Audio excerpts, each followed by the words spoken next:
कौन है आप? मुझे आपसे भय लग रहा है। आप मेरे भैया नहीं हो सकते।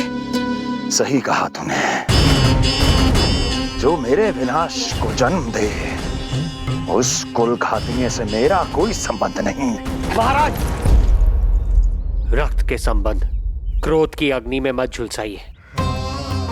जिस बहन को आपने बचपन से आज तक इतना प्रेम दिया, क्या वो आपके विरुद्ध किसी षड्यंत्र में सहायक हो सकती है? भला हमारी संतान आपका विनाश क्यों करेगी? अपनी नवविवाहित बहन पर कृपा कीजिए महाराज। अपने पुरुषार्थ से आपने कितने असुरों को युद्ध में पराजित किया है। आज वो सब दरबारी बनकर आपकी सेवा करते हैं। ये महापराक्रमी कंस, यदि वो मायावी असुर आपको हानि नहीं पहुंचा पाए, तो ये आपकी बहन आपका क्या बिगाड़ सकती है? दया कीजिए महाराज, दया कीजिए। आप बीच में मत पड़िए कुंवर जी। सुना नहीं क्या? इसकी 8वीं संतान मेरा वध करेगी। जब मां ही नहीं बचेगी, तो 8वीं संतान के जन्म का तो प्रश्न ही नहीं उठता। यदि ऐसा है तो आप मुझे मार दीजिए। जब मैं ही जीवित नहीं रहूंगा, तो देवकी की संतान होने की संभावना ही समाप्त हो जाएगी। अपने बहनोई की हत्या का पाप मैं नहीं कर सकता। और बहन की हत्या का पाप कर सकते हैं? जिसे जीवन भर प्रेम दिया है, उसके प्राण लेने का अधिकार है मुझे। प्रिय भैया, यदि आपको इस विषय में इतना संदेह है, तो आप हमारी 8वीं संतान के प्राण ले लीजिएगा। बल्कि 8वीं संतान ही क्यों, उसका जन्म होने तक हमारी सभी संतानों का वध आप स्वयं अपने हाथों से कर लीजिए। स्वामी! हे मथुराधिपति, मेरी पत्नी को प्राण दान दे दीजिए। मैं महाराज शूरसेन का पुत्र वसुदेव आपको वचन देता हूं, अपनी 8 संतानों को जन्म देते ही स्वयं आपके सामने प्रस्तुत करूंगा। अपनी 8 संतानों को जन्म लेते ही स्वयं आपके सामने प्रस्तुत करूंगा।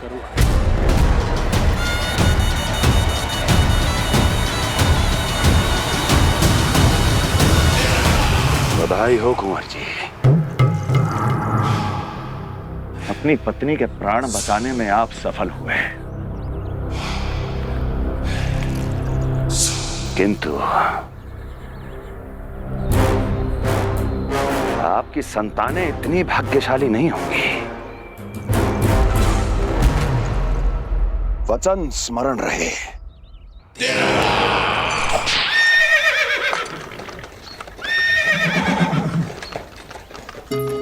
इस तरह रक्त की प्यासी कंस की तलवार की छाया में देवकी और वसुदेव का वैवाहिक जीवन प्रारंभ हुआ।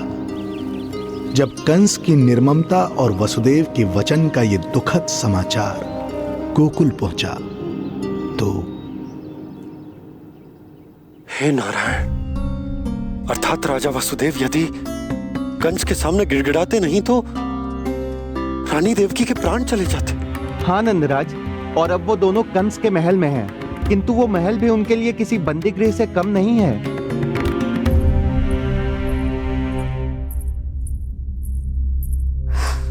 एक भाई अपनी बहन के साथ ऐसा करने की सोच भी कैसे सकता है? मेरा बस चले तो उस दुष्ट कंस को मटके में डाल के इसे घोट के रख दूं, जैसे मलाई घोट के माखन निकाला जाता है।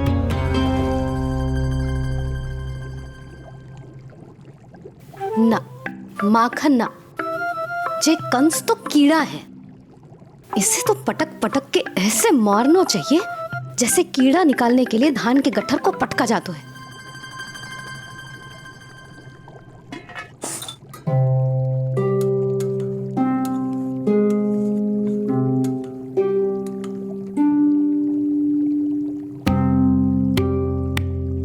किंतु जब रोहिणी जिज्जी को पता चलेगा तो वो तो अपने आप को ही दोष देंगे, क्योंकि बालक ना होने के कारण उन्होंने ही वसुदेव जी को राजकुमारी देवकी के साथ दूसरा विवाह करने पर विवश किया था। हे ईश्वर, जिस सुख के लिए रोहिणी जिज्जी ने पत्नी जीवन का सबसे बड़ा त्याग किया था, जब उन्हें पता चलेगा कि वही सुख उस क्रूर कंस ने छीन के मटिया मेट कर दिया है, तो कितना कष्ट पहुंचेगा।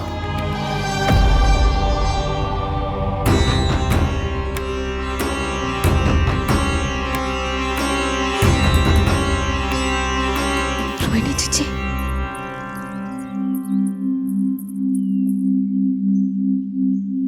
गोप नरेश, कृपया मुझे अपने भैया के पास ले चलिए। संकट के समय मुझे उनके साथ होना चाहिए।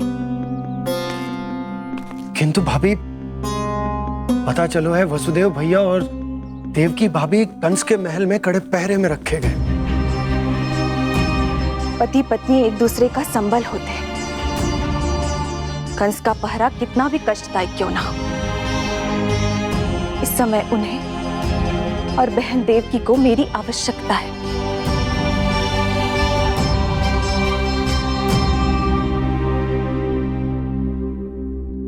ये मेरी विवशता है। ये यादव कुलदीपक होकर भी आपको इस महल में बंदियों की तरह रहना पड़ रहा है,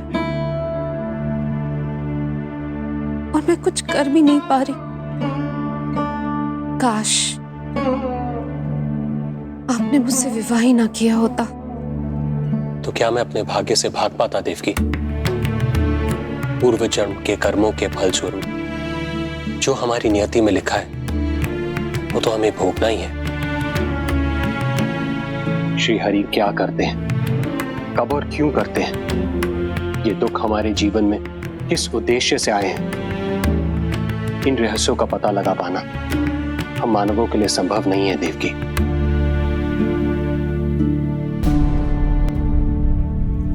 तो फिर चलिए यहां से भाग चलते हैं, कहीं ऐसे स्थान पर जहां भैया की छाया भी हम पर ना पड़ सके। नहीं प्रिय, कंस के गुप्तचरों की दृष्टि हम पर अवश्य होगी, और मैं ऐसा कोई कार्य नहीं कर सकता जिससे तुम्हारे जीवन पर कोई संकट आए। और मैंने उन्हें अपनी सभी संतानों को सौंपने का वचन भी दिया है। अपना वचन मेरे लिए प्राणों से भी अधिक महत्वपूर्ण है देवकी।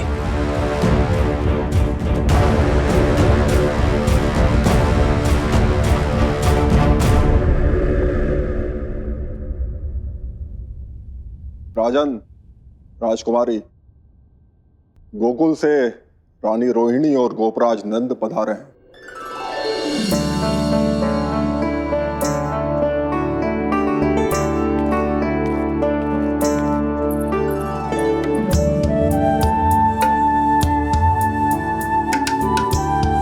स्वामी,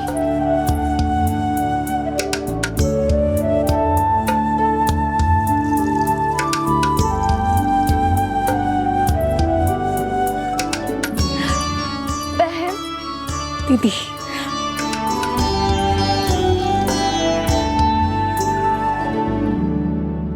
भाई नंद, जो आप हमारे लिए कर रहे हैं उसके लिए धन्यवाद शब्द बहुत छोटा है।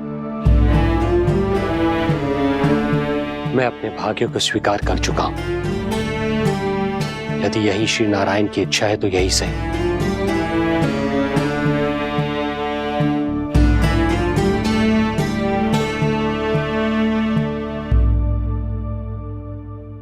भाई नंद, इस समय मथुरा का वातावरण अनुकूल नहीं है, आपको जाना चाहिए। यशोदा भाभी भी चिंतित हो रही होंगी, उनसे कहिएगा हम यहां सुरक्षित हैं अभी तक।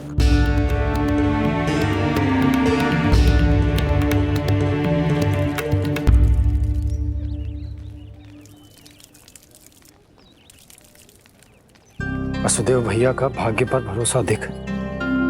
वे अपनी संतानों को कंस को अवश्य सौंपेंगे। ईश्वर, इतना कठोर वचन, जब इसे निभाने का कठिन समय आएगा तो कैसा अनुभव करेंगे वे? उनका हृदय तो चकनाचूर हो जाएगा।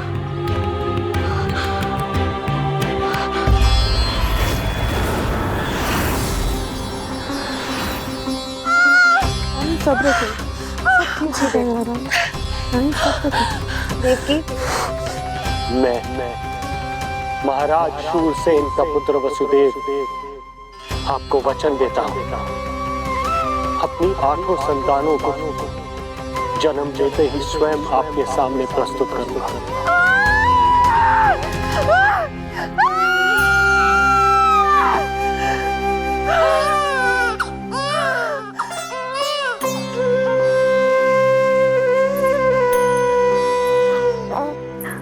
बधाई हो स्वामी, आपको पुत्र रत्न प्राप्त हुआ है।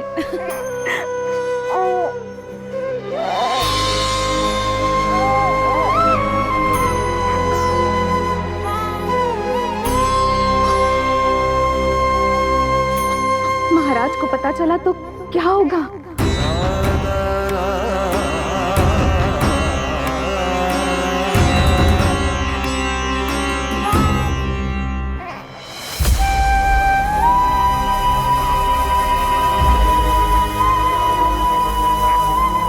अपने पुत्र को इन हाथों में थामना। कितने वर्षों से इस पल की प्रतीक्षा कर रहा था मैं, और आज जब यह पल आया है, मेरी आंखों में दुख के आंसू हैं।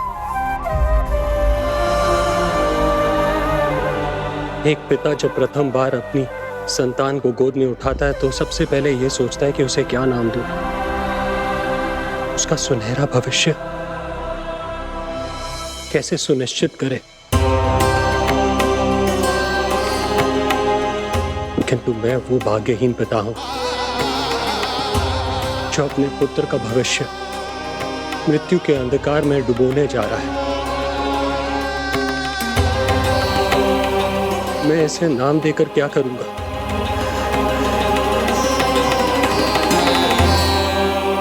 क्या आपके वचन का महत्व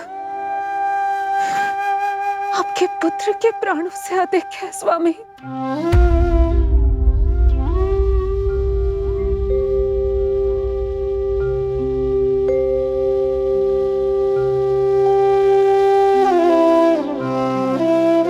श्री नारायण का दूसरा नाम सत्य होता है देवकी। तुम ही कहो, मैं श्री नारायण से विमुख कैसे हो जाऊं? मुझे अपना वचन निभाना ही होगा। हृदय के टुकड़े टुकड़े क्यों ना हो जाए, मुझे इसे कंस तक ले जाना ही होगा।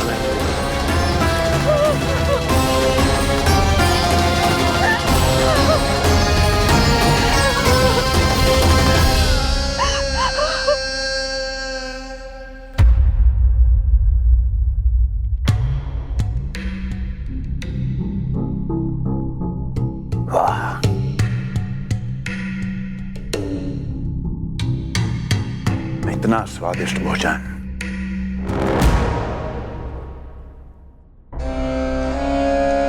किसी विशेष इच्छा की पूर्ति के लिए मुझे सम्मोहित तो नहीं करना चाहती? मुझे पति के रूप में प्राप्त कर तो चुकी हो, अब प्राप्त करने को क्या क्या बचा है? प्राप्ति? मैं प्राप्ति नहीं, अस्थि हूं स्वामी। प्राप्ति तो छुई मुई बनकर वहां खड़ी है।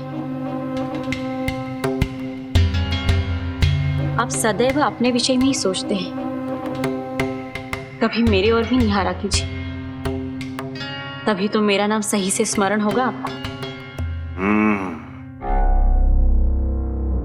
मैं अपने विषय में ही सोचता हूं, तभी तो 10 दिशाओं में मेरे नाम का डंका बजता है, मेरे साम्राज्य का विस्तार होता है, तभी तो मेरा अस्तित्व है। अस्थि स्मरण रहे, तुम हो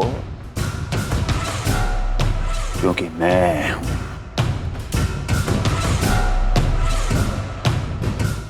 वन में यदि सिंह न हो तो उसके आश्रिति पर गीदड़ भी आक्रमण कर देते हैं।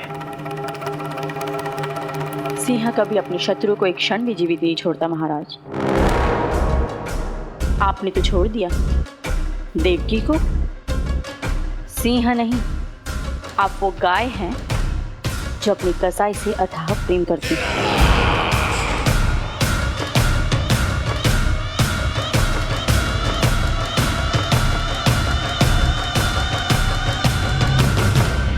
सभी संतानों को जन्म लेते ही मेरे पास लेकर आएगा, ये वचन दिया है वसुदेव ने मुझे। तो फिर आया क्यों नहीं महाराज? प्रथम शिशु का जन्म तो हो चुका है।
कुल के यादव अपना वचन मिथ्या नहीं होने देते महाराज।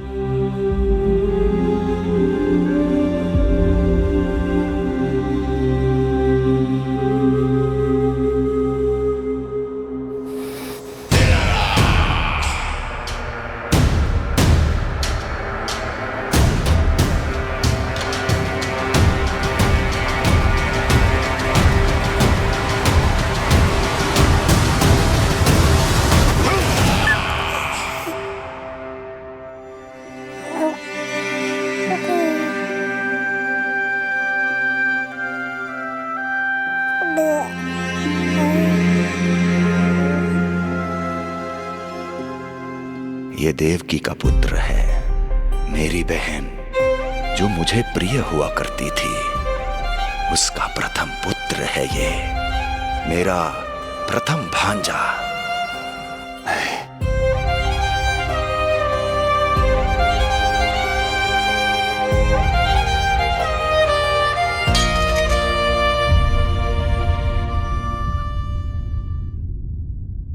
इसे वापस ले जाइए कुंवर जी।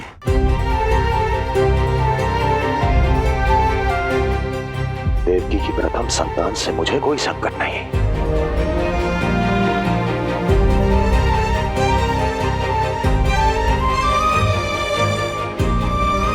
और आपको क्या लगता है कुंवर जी कि मैं कोई राक्षस हूं क्या?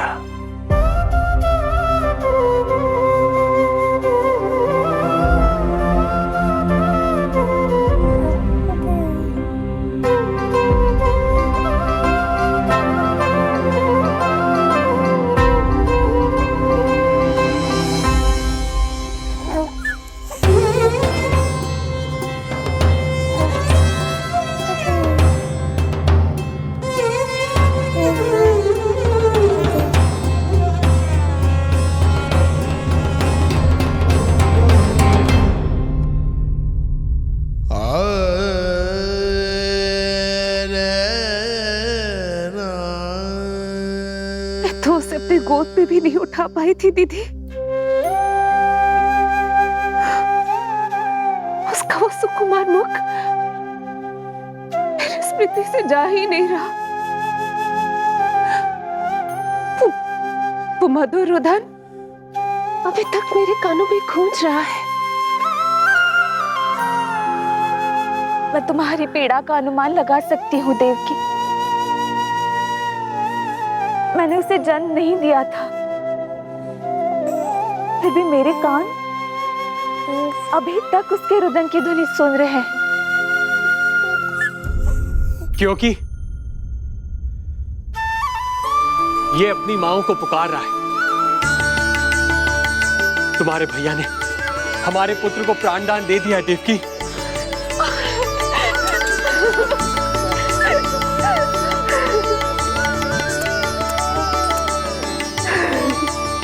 स्वामी, अब अपने पुत्र का नामकरण कीजिए। इसे ऐसा नाम दीजिए कि इसका भविष्य यश और कीर्ति से परिपूर्ण हो। कीर्तिमान कीर्तिमान होगा इसका नाम।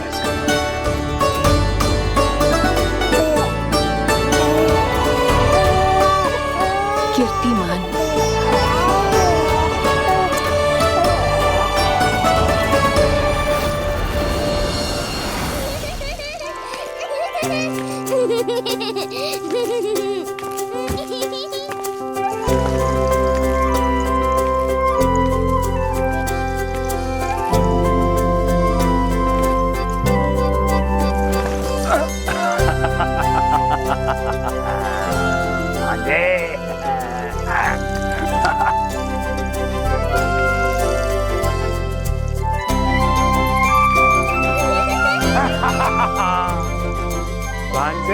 भांजे, मामा से बचना असंभव है। मामा जी, आपकी भुजाओं में कितना बल है, मुझे पीड़ा हो रही है। मेरा दूसरा हाथ पकड़ लीजिए। तुझे पीड़ा हो रही है? ये ले।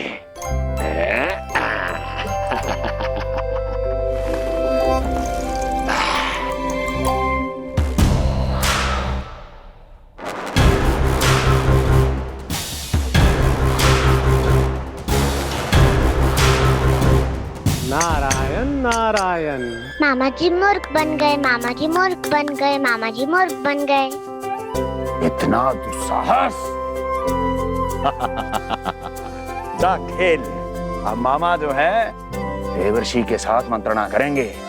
जा खेल। क्योंकि अत्यंत महत्वपूर्ण ना हो तो देवर्षि हमारे द्वार पर आने का कष्ट नहीं उठाएंगे। कहिए देवर्षि, कैसे आना हुआ? मैं तो बस आपको ये अद्भुत कमल पुष्प भेंट करने आया था महाराज। इसे देखते ही मुझे आपका स्मरण हुआ था। मानो ये मुझे पुकार कर कह रहा हो, मुझे महाराज कंस के पास ले चलिए। इसमें तो कुछ भी विशेष नहीं है देवर्षि। इसमें 8 पंखुड़ियां हैं महाराज, और 8वीं पंखुड़ी सबसे विशेष है। यदि विश्वास न हो तो आप स्वयं गिनकर देख लीजिए।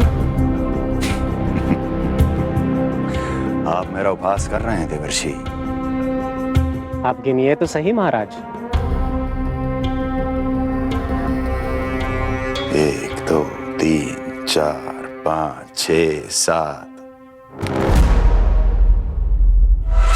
8।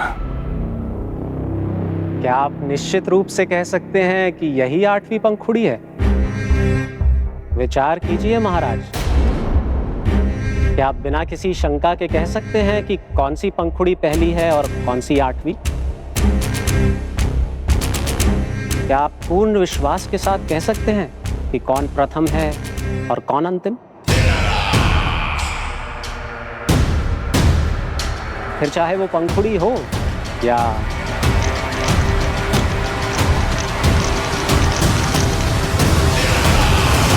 सावधान करने के लिए धन्यवाद देवर्षि। कंस के साथ धोखा करने वाले को अति भीषण दंड मिलेगा। भविष्य में ऐसी कल्पना मात्र से ही मेरे शत्रु भय से कांप उठेंगे। मथुरा नरेश, मैं तो मात्र पंखुड़ियों की बात कर रहा था। यदि आपने कुछ और समझ लिया है तो उसका उत्तरदायित्व मेरा नहीं है। नारायण नारायण।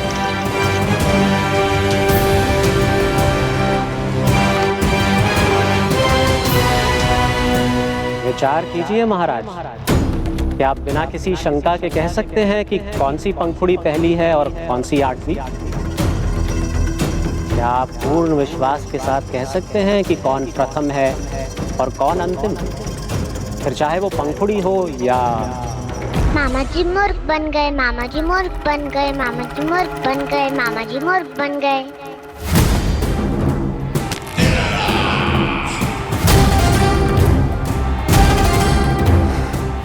कंस को कोई मूर्ख नहीं बना सकता। कीर्तिमान। जी मामा जी। क्रोध काम लोभ मद मोह मत्सर, क्रोध काम लोभ मद मोह मत्सर, क्रोध काम लोभ। मामा जी मुझे दर्द हो रहा है। काम लोभ मद मोह मत्सर, क्रोध काम लोभ मद मोह मत्सर। स्वामी, ये कीर्तिमान के लिए कैसा लग रहा है? ये लीजिए स्वामी।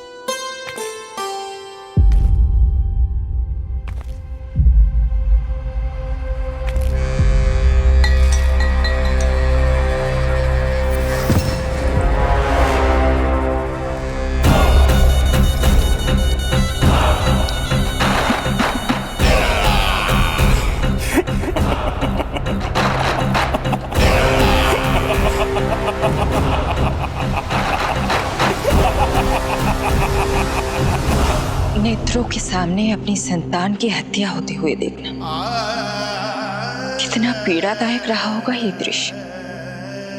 किंतु प्रभु, यदि देवर्षि नारद कंस के हृदय में संदेह का बीज न बोते तो कंस ऐसा कभी नहीं करता। तो फिर उसे उकसाए ही क्यों देवर्षि ने?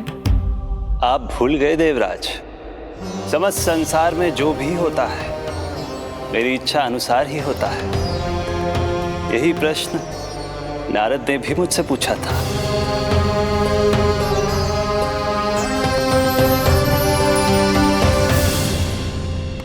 नारायण नारायण।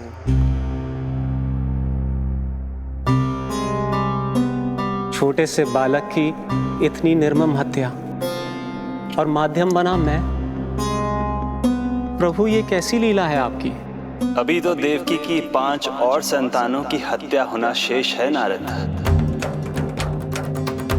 अब से कंस शिशुओं के जन्म लेते ही उनकी हत्या कर देगा।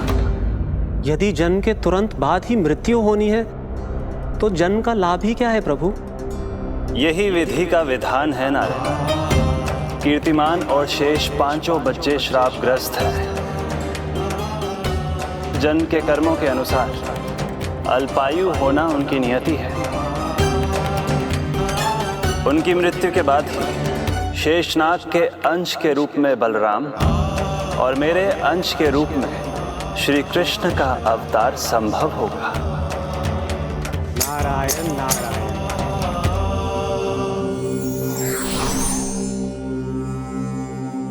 देवकी के पुत्र एक के बाद एक जन्म लेते रहे और उनकी हत्या कर कंस अपने पापों की संख्या में वृद्धि करता रहा। नहीं! मत मारो! मेरा पुत्र! मेरा पुत्र!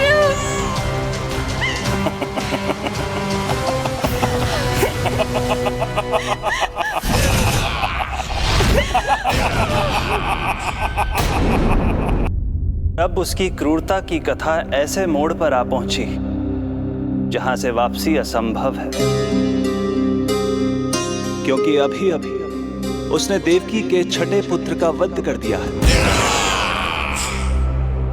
हे प्रभु, कितना दुर्दांत है ये कंस।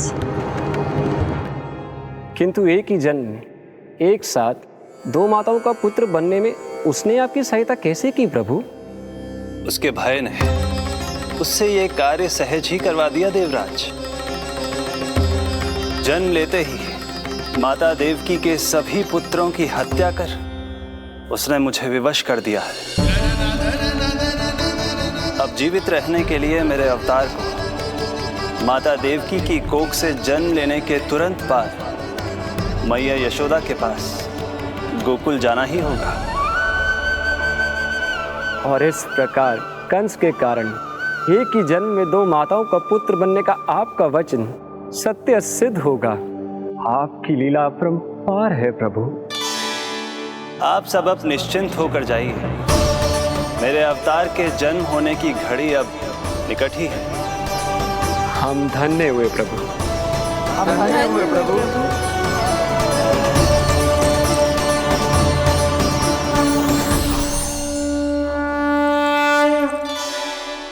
मुझे तो अभी से मैया यशोदा के साथ आपको खेलते हुए देखने की उत्सुकता हो रही है। उनकी प्रवृत्ति कितनी निराली है। क्रोध ना करूं तो क्या करूं? देखिए इसकी सतानी, फिर चला गया सुलक्षणा के बगीचे में फूल खाने। और आपको तो पता है ना सुलक्षणा का, इतनी सी त्रुटि हो जाए पूरे गांव में बखान करने में कोई कमी ना रखती। और जे की अरे जब ग्वालिनों को पता चलेगा तो क्या कहेंगी? यही ना कि जसोदा अपने बच्चे को खाना ना देती, भूखा रखे है। सुनो जी, मैं तो कहती हूँ अब ब्याह करा देते इसका। अब वो ही ध्यान रखेगी इसका। केवल पत्नी सुधार सकती है तुझे। तुम इसके बारे में बात कर रही हो कि मेरे बारे में? नहीं, वैसे सारे गोकुल वाले यही कहते हैं कि हमारे घर पर तुम्हारा ही राज चलता है। हे नारायण, ये परिहास की बात है क्या? मैं इतना दबा के रखती हूँ क्या आपको? यशोदा, हास की बात थी। रामू के कारण मुंह से निकल गई। तुझसे तो मैं बात ही ना करूंगी। कर अपने मन की।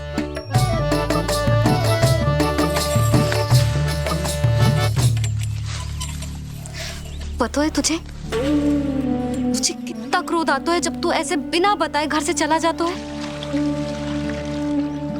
प्रेम है जे मेरा, चिंता है मेरी। तुझे कुछ हो जाए तो अपना लल्ला माना है तुझे।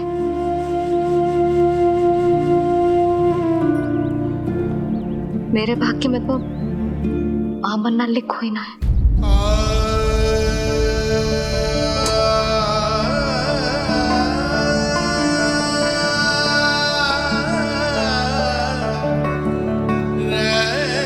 यशोदा,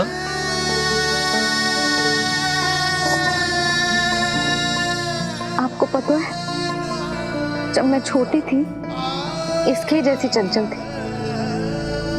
गांव वाले कहते थे एक बार बड़ी हो जाएगी अपने आप ठहराव आ जाएगा। ना आयो। फिर बड़े बूढ़े कहने लगे चिंता की कछु बात ना है, एक बार शादी हो जाएगी सब ठीक हो जाएगा। ना हुआ। फिर सबन ने कही एक बार बालक हो जाने दो, गोद भर जाएगी अपने आप परिपक्व हो जाएगी। पर गोद तो भरी ना मेरी। बालक तो हुआ ही ना। उस पर जब जे भी भाग जाता है तो मुझे रह रह के यही स्मरण होता है कि कमी मुझ में ही है। मैं ही किसी बात का ध्यान न रख पाती। संभव है यही कारण से नारायण ने बालक ना दियो मुझे। यदि देते तो बहुत बुरी मैया बनती मैं। यशोदा, क्या होगा तुम्हें? कहाँ की बात कहाँ लेकर जा रही हो तुम?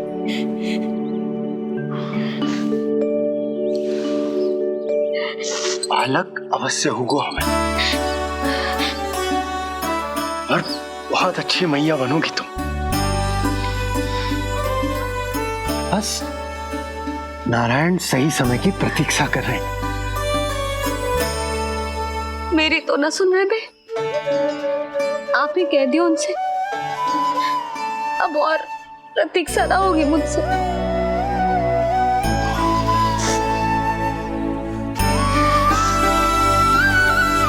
नहीं हो रही मैया। तो फिर मैया की इच्छा पूरी कीजिए प्रभु। जिस क्षण की प्रतीक्षा मुझे इतने वर्षों से थी, बस अब वो निकट है। किंतु प्रभु, आपको तो माता देवकी का 8वां पुत्र बनकर जन्म लेना है, तो फिर 7वां पुत्र?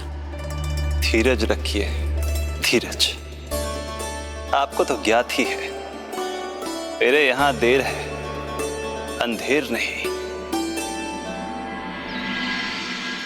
मैं यहाँ तुम दोनों पर आश्रित हूँ यशोदा। भोजन, सुरक्षा, परिवार का अपनापन सब कुछ दिया है तुमने मुझे, किंतु मेरा दुख मुझे एक क्षण भी चैन लेने नहीं देता। मेरे स्वामी और बहन देवकी कितने ही वर्षों से कंस की काल कोठरी में बंदी है। दिन रात नियति के शाप को सहन करने के अतिरिक्त और कोई उपाय नहीं है उनके पास। ऐसे में मैं सुख की सांस कैसे लूं? कीर्तिमान की हत्या के बाद मेरी सुरक्षा के लिए मेरे स्वामी ने मुझे यहाँ भिजवा दिया, चुपचाप। किंतु मेरा हृदय तो वही छूट गया यशोदा। इससे तो अच्छा होता कि मैं भी उसी कारागार में होती, मेरे स्वामी और बहन देवकी का दुख तो साझा कर पाती। अपनी 6 संतानों को कंस के हाथों मृत्यु के गोद में जाते देखा है उन्होंने। अब तो मुझे उस क्षण की कल्पना से भी डर लगने लगा है, जब देवकी अपने 7वें पुत्र को अपने गर्भ में धारण करेगी। भय से भविष्य नहीं टलता, होनी होकर ही रहती है। समय बीता और देवकी के गर्भ में 7वें पुत्र का आगमन हुआ। क्या इसका भी भविष्य वही होगा जिसके भाइयों का हुआ था? इस बंदी गृह की दीवारें, प्रत्येक ईंट, प्रत्येक पत्थर, यहां तक कि यहां की वायु भी उस कंस की बंदी है। अब तक तो उसे सूचना भी मिल चुकी होगी। वो निर्दयी, क्रूर प्रतीक्षा कर रहा होगा कि कब तुम्हें प्रसव हो और कब उसकी तलवार हमारे नन्हे शिशु, हमारी 7वीं संतान का रक्त पिए।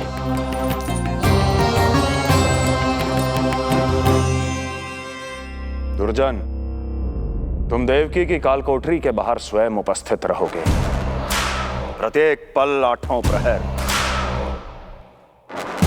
जैसे ही शिशु पहली श्वास ले, तुम मुझे सूचित करोगे। अवश्य महाराज, आज्ञा दें।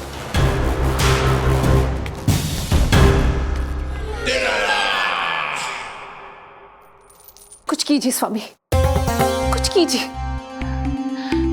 मैं नहीं चाहती कि ये अपनी प्रथम श्वास इस बंदी गृह में ले। देवकी, विवशता से मेरा कलेजा भी फटा जा रहा है, किंतु इस काल कोठरी में बंद मैं कर ही क्या सकता हूं?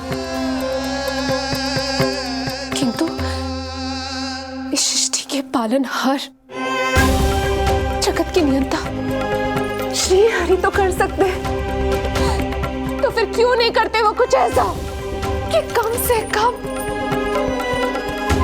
मेरी इस संतान का अंत उतना दुखद ना हो जैसा अन्य संतानों का हुआ था। क्यों नहीं करते वो कुछ? हरे क्यों नहीं करते? बताइए ना स्वामी, क्यों नहीं करते वो? क्यों नहीं करते? जो देवी भविष्य में मेरी मां बनने वाली है, उनकी करुणा भरी पुकार को मैं व्यर्थ कैसे जाने दे सकता हूं?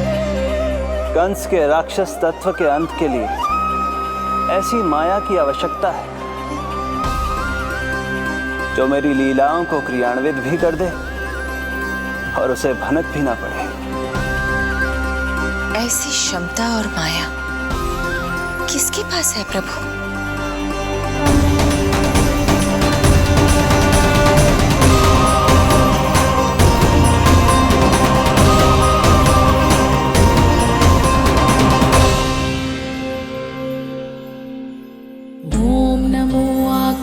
वर्षिणी ज्वालामालिनी ॐ नमो भगवती क्लेशनाशिनी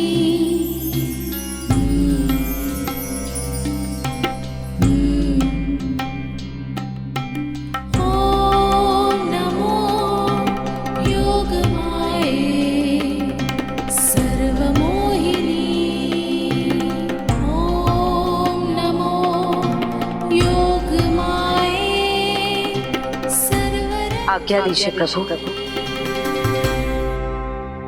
माता देवकी का गर्भपात करके उस संतान को रानी रोहिणी के गर्भ में स्थापित कीजिए देवी।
योग माया ने अपना कार्य पूर्ण किया। सुबह सूर्य की रश्मियां देवी रोहिणी को ऐसा संदेश सुनाएंगी जिसे सुनकर वो प्रसन्नता से झूम उठेंगी।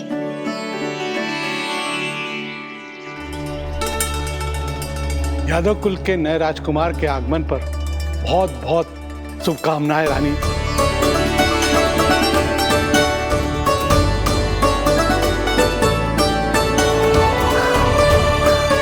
यशोदा, मैं माँ बनने वाली हूँ। यशोदा, सुना तुमने? चिच्ची, मैं माँ बनने वाली हूँ। मैं माँ बनने वाली हूँ यशोदा। मैं अरे संभाल के जीजी चिकार कर रही हो। बधाई हो चिच्ची, बधाई हो, बहुत बहुत बधाई हो।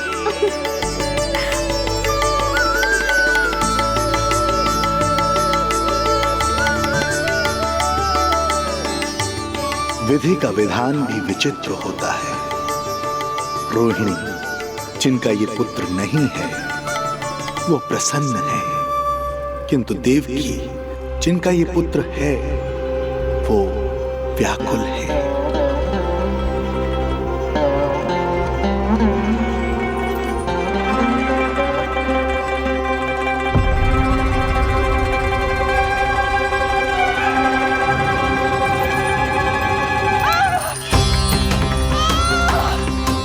हुआ देवकी? तुम ठीक तो हो? स्वामी, स्वामी मेरा पुत्र, स्वामी हमारा पुत्र चला गया। स्वामी हमारा पुत्र चला गया। धीरज धरो देवकी, संभव है यही श्री हरि की इच्छा हो। किंतु मैंने उनसे ये तो नहीं मांगा था ना स्वामी। मैंने कहा था हमारा पुत्र यहाँ श्वास न ले। इसका ये अर्थ नहीं था। क्यों किया नारायण ने ऐसा? क्यों किया?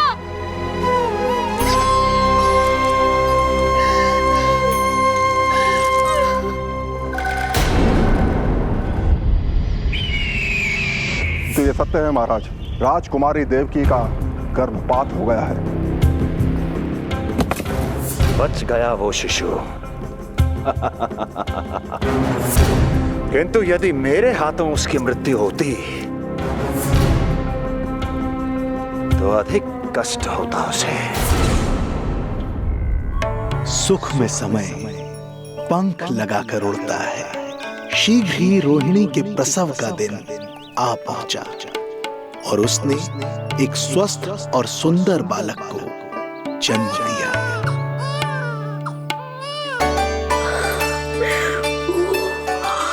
लो जिज्जी, संभालो अपने लल्ला को, जी भर के निहार लो इसे।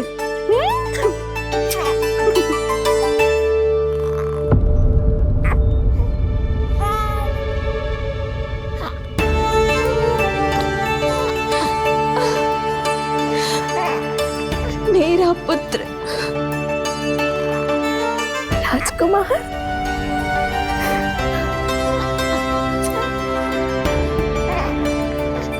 अच्छा जीजी, मैं तनिक इनको भी सूचना देकर आती हूँ। वसुदेव भैया तक भी तो जी शुभ समाचार पहुंचानो है। राजकुमार कौन है? हाँ, गोकुल का राजकुमार है। हाँ गोकुल का राजकुमार है मेरा बच्चा। बल तो इतना है कि पूछो ही मत आप। एक बार उंगली पकड़ लेना तो उसके बाद छुड़ाना अत्यंत कठिन हो जाता है। और दृष्टि ऐसी कि एक बार में मन मोह ले। भगवान श्री राम की भांति सबको प्रसन्न रखता है। बस तो फिर उसका नाम बल राम रखना। तो फिर उसका नाम बल राम रखना। देवकी, बधाई हो, तुम छोटी मां बन गई। भैया, आप दोनों कछु चिंता न करियो। बलराम का लालन पालन मेरा उत्तरदायित्व है। उसे कछु कमी ना होने दूंगा मैं।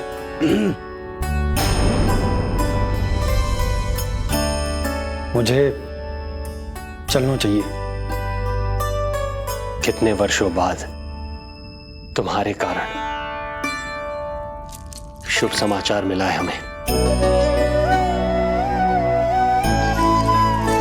श्री नारायण हमेशा तुम पर कृपा बनाए रखे।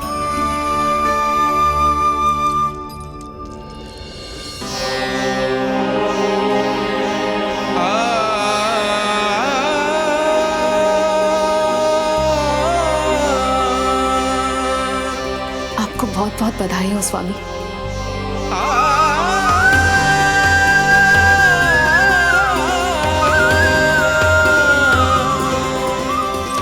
देवकी, क्या हुआ?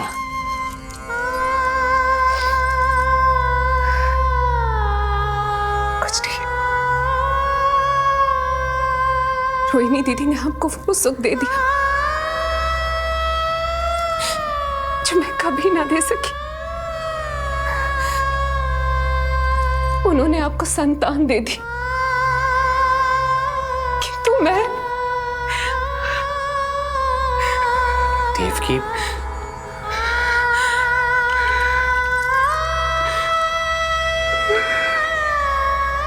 इस समय जो व्यथा माता देवकी की है वही पीड़ा माता यशोदा की भी है। माता देवकी की ममता अपनी सभी संतानों को खोने की वेदना से त्रस्त है,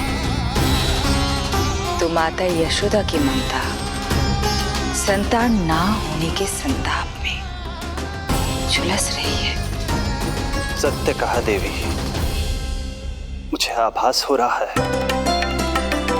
मैया यशोदा का हृदय मुझे अपनी गोद में खिलाने के लिए कितना व्याकुल है। सच्ची श्री हरि, सच्ची में प्रसन्न हूं मैं कि आपके आशीर्वाद से रोहिणी जीजी को इतना प्यारा लल्ला हुआ है। पर मुझसे क्या त्रुटि हुई नारायण? मुझे क्यों न दियो आपने लल्ला? मुझसे क्या त्रुटि हुई नारायण? मुझे क्यों न दियो आपने लल्ला?